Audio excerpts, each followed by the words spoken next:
또 그들에게 이르시되 사람이 등불을 가져오는 것은 말 아래에나 평상 아래에 두려함이냐 등경 위에 두려함이 아니냐. 드러내려 하지 않고는 숨긴 것이 없고 나타내려 하지 않고는 감추인 것이 없느니라. 들을 귀 있는 자는 들으라. 또 이르시되 너희가 무엇을 듣는가 스스로 삼가라. 너희의 헤아리는 그 헤아림으로 너희가 헤아림을 받을 것이며 더 받으리니 있는 자는 받을 것이요 없는 자는 그 있는 것까지도 빼앗기리라. 또 이르시되 하나님의 나라는 사람이 씨를 땅에 뿌림과 같으니 그가 밤낮 자고 깨고 하는 중에 씨가 나서 자라되 어떻게 그리 되는지를 알지 못하느니라. 땅이 스스로 열매를 맺되 처음에는 싹이요 다음에는 이삭이요 그 다음에는 이삭의 충실한 곡식이라. 열매가 익으면 곧 낫을 대나니 이는 추수 때가 이르렀음이라. 아멘. 오늘 말씀은 땅속의 씨앗이 어떻게 자라는지 알 수는 없지만 그것이 자라서 싹과 이삭, 충실한 곡식을 낸다는 사실을 말씀합니다. 유모세 목사님의 책 열린다 성경에는 이스라엘의 농경생활에 대한 설명이 나오는데요. 이스라엘은 척박한 중앙의 산지 지역에 정착해 살았기 때문에 농사를 지으려면 계단 형태로 된 농경지에 씨를 뿌려야 했다고 합니다.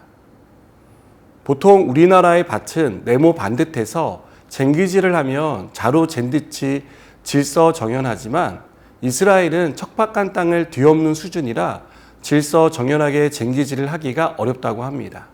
그래서 이스라엘은 보통 쟁기질을 2번 정도 한다고 합니다.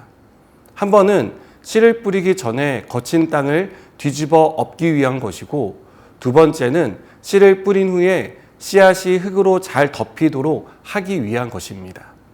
한 가지 특이한 점은 이렇게 2번 쟁기질을 한 후에 목자가 양과 염소들을 몰고 와서 딱딱한 말굽으로 흙을 밟아 씨앗이 땅속 깊이 박히게 한다는 것입니다.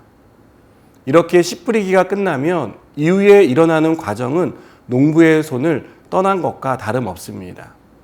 밭에 심겨진 씨앗이 발아해서 추수할 때까지의 모든 과정을 농부는 알 수 없기 때문입니다.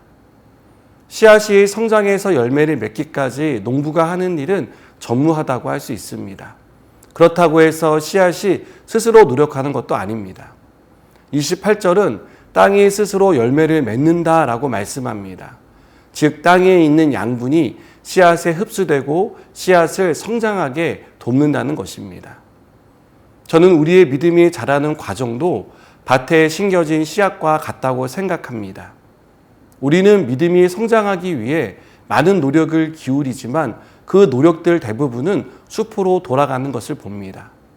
혈기 부리지 않고 욕심내지 않고 미워하지 않고 정말 신앙생활을 열심히 해보려고 하지만 생각만큼 안 되는 것에 실망할 때가 한두 번이 아닙니다. 그렇다고 해서 믿음이 성장하기 위한 어떤 노력도 하지 말라는 뜻은 아닙니다. 제가 말씀드리고 싶은 것은 우리의 노력만으로는 믿음이 성장하기가 어렵다는 것입니다. 왜냐하면 우리는 믿음의 씨앗을 틔울 수 있는 토양이 아니기 때문입니다. 우리의 부패함과 무능함은 오히려 심겨진 씨앗이 자라지 못하게 가로막습니다.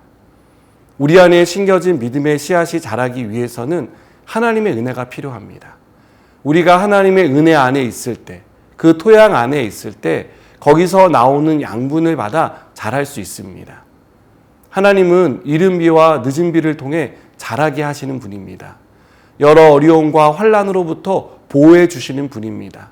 그래서 우리의 믿음이 자라게 하시고 열매 맺게 해주십니다. 여러분, 밭에 심겨진 씨앗이 하는 유일한 일은 땅속에 머무는 것입니다. 우리가 할 일도 하나님의 은혜 속에 머무는 것이라고 믿습니다. 그렇다면 우리는 어떻게 은혜 안에 머물 수 있을까요? 하나님 안에 있는 것입니다.